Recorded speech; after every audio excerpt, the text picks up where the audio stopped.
One question people don't know to ask is, if I have a loved one with special needs and an IRA, what do I need to know? What are the tax rules if I'm going to leave my IRA to my son or daughter who has special needs? How does that work? Well, I can tell you with most special needs trusts, all that money typically comes out in 1 year, maybe 5 years. So if you leave $1 million to a normal special needs trust, it's about a $500,000 tax bill pretty quick. There is a way to stretch out those payments to your loved one with special needs over time. And what we're talking about is over a lifetime. So a 25-year-old, you might be able to stretch those payments out to age 85. That's where you can take $1 million that you leave to your loved one with special needs and potentially turn it into $30 million. So let's see how to do that.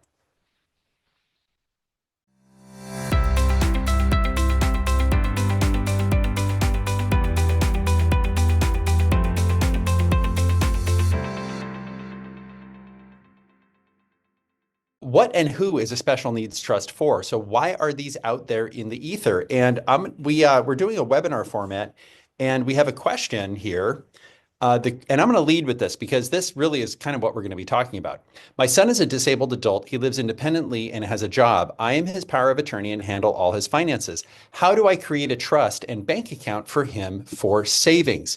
Great question. So a lot of this is going to be special needs trust. Now, that may be a first party special needs trust, and we'll talk about that a little bit. We're also going to be talking about what we call third party special needs trust. But the bottom line is a special needs trust, whether it's a first party or third party, it's whether the loved one with special needs creates that or another loved one creates that, right, for the individual with special needs. The idea is to maximize the quality of life for your loved ones with special needs, to provide money and other in-kind support. Now, some in-kind support is not permitted. Food, clothing, and shelter traditionally are the ones that are not permitted, but other in-kind support without disqualifying this person that you really care about deeply from governmental benefits. And what we're talking about here is SSI, supplemental security income, and really protecting that benefit. And not just the monthly check.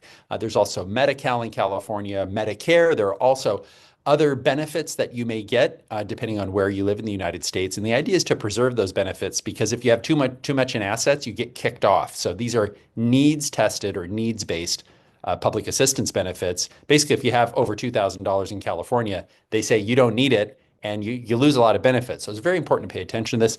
And the idea is to manage something that you may give to somebody, a loved one during your lifetime or after your death, to manage those assets to protect them, not only preserve government benefits, but protect from predators and waste. So that's a real big concern. A lot of people say, I don't want these assets just kind of used, kind of stolen basically, or wasted. So these are some questions that you might have if you do have a loved one with special needs and you're thinking about doing this planning, or if you have done the planning, you might be reviewing it. Who's going to care for this person that you care about, right? When you can't.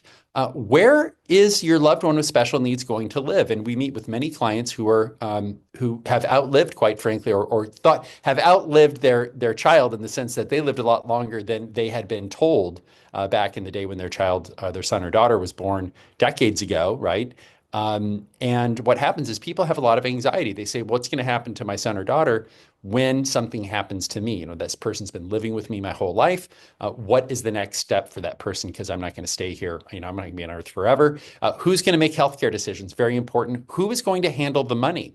Now, this could be a large amount of money or a small amount of money. What oversight is going to be in place? So someone's handling the money, but who's kind of watching the handler of the money? We'll talk about some methods and some approaches to deal with. Really, a lot of people are concerned. Look, I've got this loved one with special needs and someone else is watching the money. What's to keep them from stealing it or misappropriating the money, which does unfortunately happen. What about are there special rules for your IRA and your 401k? So these pre-tax dollars, we're not talking so much about Roth, but tangentially Roth, we'll talk about that. But if you have an IRA or a 401k, you haven't paid taxes on that money.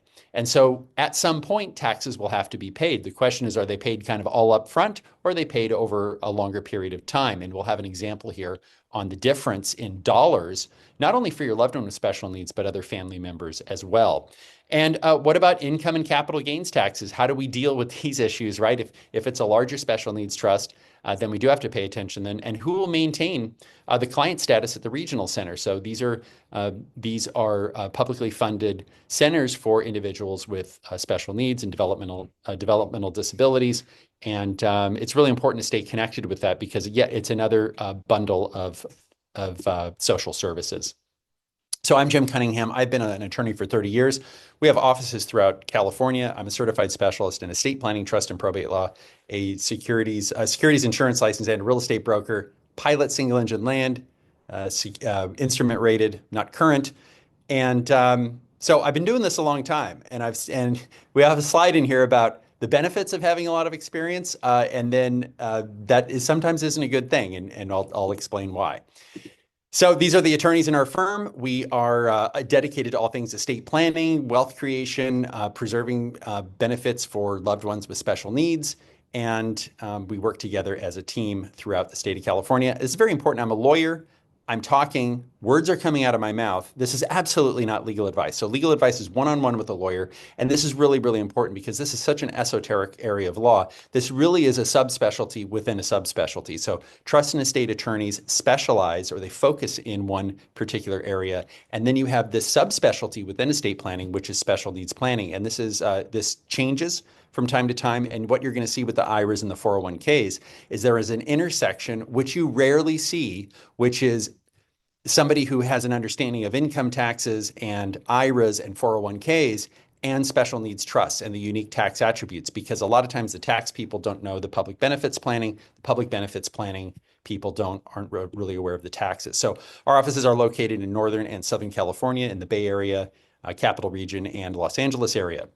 So what is a special needs trust? Well, a special needs trust is a trust. So it's a document, it's a bucket that you put assets into. Now you can do this while you're alive. You can do it after you pass away. You can create a bucket while you're alive that other people can put money into.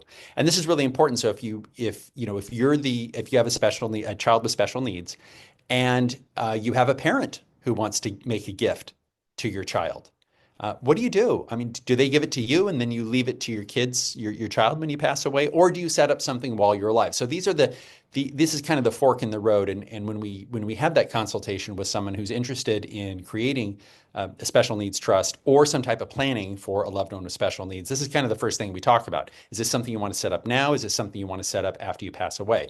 But really, the idea here is it is a specialized trust that allows a pot of money to be set aside that does not kick your loved one with special needs off of public assistance benefits. And the big ones we're talking about here are SSI and Medi-Cal. So that is supplemental security income and Medi-Cal. Those are two needs-based public assistance benefits. The other big one is SSDI. This is Social Security Disability Income. We're going to talk about this a little bit later, but do know that if you have supplement Social Security Disability Income, there really isn't a need for a special needs trust. The reason is SSDI essentially says you've been in the workforce, you can no longer work, and so you're getting paid from what amounts to an insurance fund, right? Because you've already paid into it. And the only constraint is you really can't work, is the bottom line. So SSI may also have some work rules related to it, but understand that broadly speaking, if your loved one is receiving SSDI, we're typically not going down the path of a special needs trust. It often is too restrictive. So your goal is to maintain the beneficiary's eligibility. So this would be your loved one with special needs, maintain their eligibility for government benefits, while also providing funds really to improve quality of life is what it's about. So a lot of people are concerned that the available public assistance benefits won't adequately meet the need of the loved one that they have when they leave this earth and their loved one stays behind. Is there enough money to properly care for your loved one with special needs?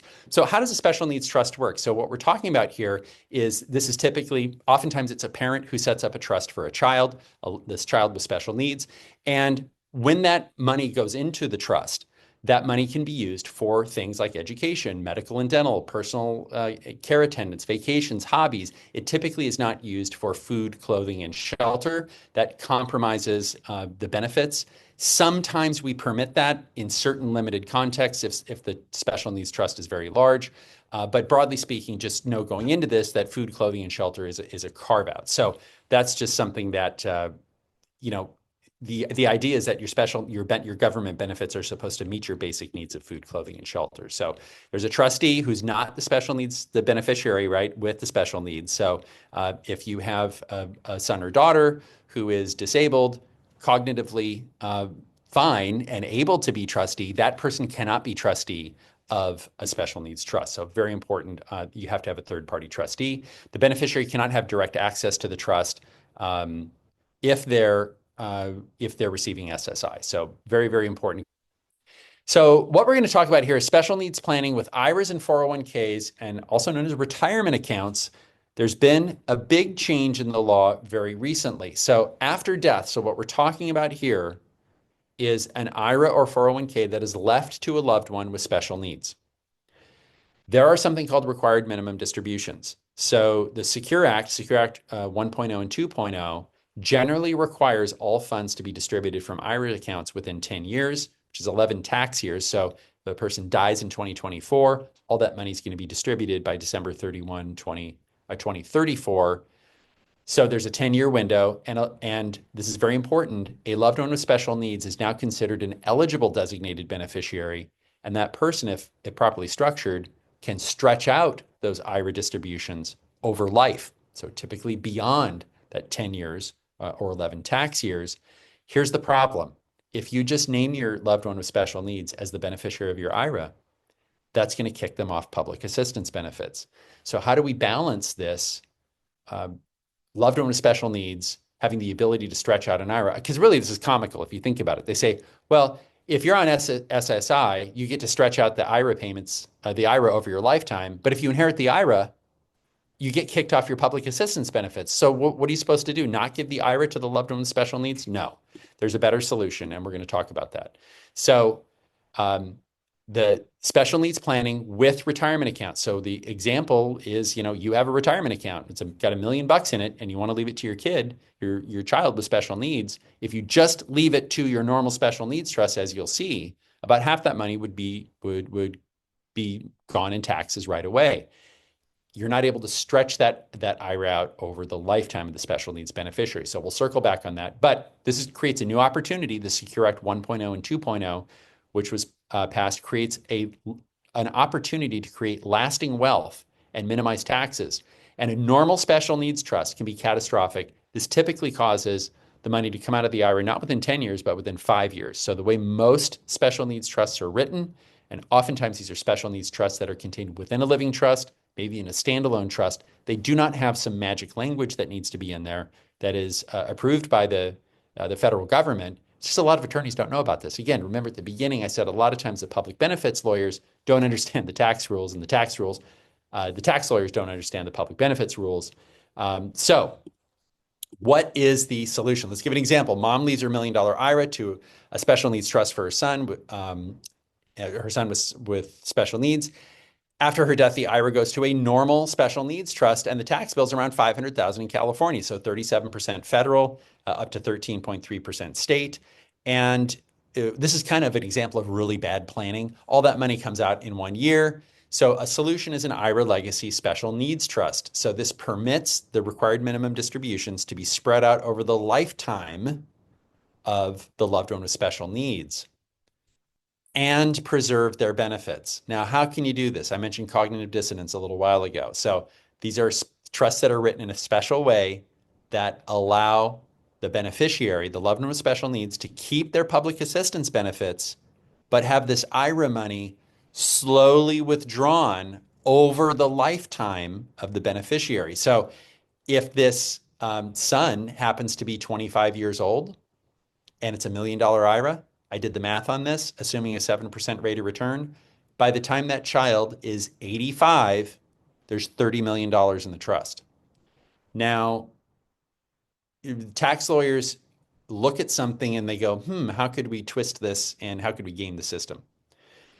What if you have a special needs beneficiary and they're the beneficiary of the trust? And it's very important to understand, if you're a beneficiary of a trust, the money doesn't actually need to be distributed. Okay, it can be held in the trust. So what we're talking about here is an IRA account where the minimum distributions go to a special needs trust. It may be that there are other sources of income for this person, right? And so this creation of $30 million in wealth, that could go to the grandkids, the great grandkids, whatever it is. So I think there are a lot of opportunities. So if you're somebody with a higher net worth and you have a loved one with special needs and you have IRAs, okay, there really is an opportunity here, not only to care for your loved one with special needs, but it's also a tax play to use the leverage of this lifetime payout of an IRA, right? Because this kid's going to have a 60-year life expectancy, right? That money's paid out slowly rather than the taxes being paid at once, rather than 100% of the IRA being distributed in 1 year. In the first year, it's like 1.6%. So 98.4% is not taxed in that year. So this is a tax deferral strategy. So the idea is, instead of just having that $500,000 go in taxes right away, that $500,000 is invested and reinvested, right? And that builds over time. And when you model this out, and I assumed a 7% rate of return, when you model this out, that million can become 30 million, and that can be a pot of family wealth for the future. And what you're kind of doing is you're bootstrapping or piggybacking in the rules related to loved ones with special needs and the eligible designated beneficiary rules, and putting those together with multi-generational wealth creation. So very, very important. A little bit of a twist on there. And also, if the person just needed the money, it makes sense to take it out over a longer period of time, because that money that would have been paid in taxes, that $500,000 that would have been paid in taxes, is getting a return over time. So action item, if you plan on leaving an IRA, 401k, 403b, or TSA, and a Roth, by the way, because Roths have minimum distributions, just like IRAs do, once you inherit them, not while you have a Roth. And you may say, well, it's tax-free, I don't have to worry about it. But think about it. If you only have a 1.6% distribution, 98.4%, or whatever the number is, that just continues to grow tax-free. Like, why wouldn't you take advantage of that, right? So I think you should seek immediate help. I wouldn't wait on this. And the reason is, you don't know when you're going to leave this earth. And this is very important. It could be potentially a really big wealth creation a tool. And it can also be a tool to efficiently use your IRA for the care of your loved one with special needs. You can call us at 866-988-3956 and schedule a time to speak with an attorney. Use of an IRA legacy special needs trust can provide a lifelong income stream and means of support, and also create more multi-generational wealth. So what are some alternatives to a special needs trust? So some people say, well, what can I do? There's an ABLE or CalABLE account. So that's an account where you can put money, a limited amount of money. The distributions are tax-free if they're used for qualified disability expenses, and this allows people with special needs to save money, their own money. So we started with a question of where the person who's watching the webinar, we do this in a webinar format, said, where can my son put his income? Well, he could put it into a CalABLE account, right? He could do potentially a first-party special needs trust, but also the CalABLE account. And these are state-specific, and states do impose limits on amounts, but I would look into that. If you have any questions, we'll answer questions right now. If you're watching this on YouTube, just keep watching it on YouTube, because magically, the next webinar is going to roll right after this one. And in fact, it may be the Wills and Trust webinar. I don't know, that we haven't done yet. Thanks for watching.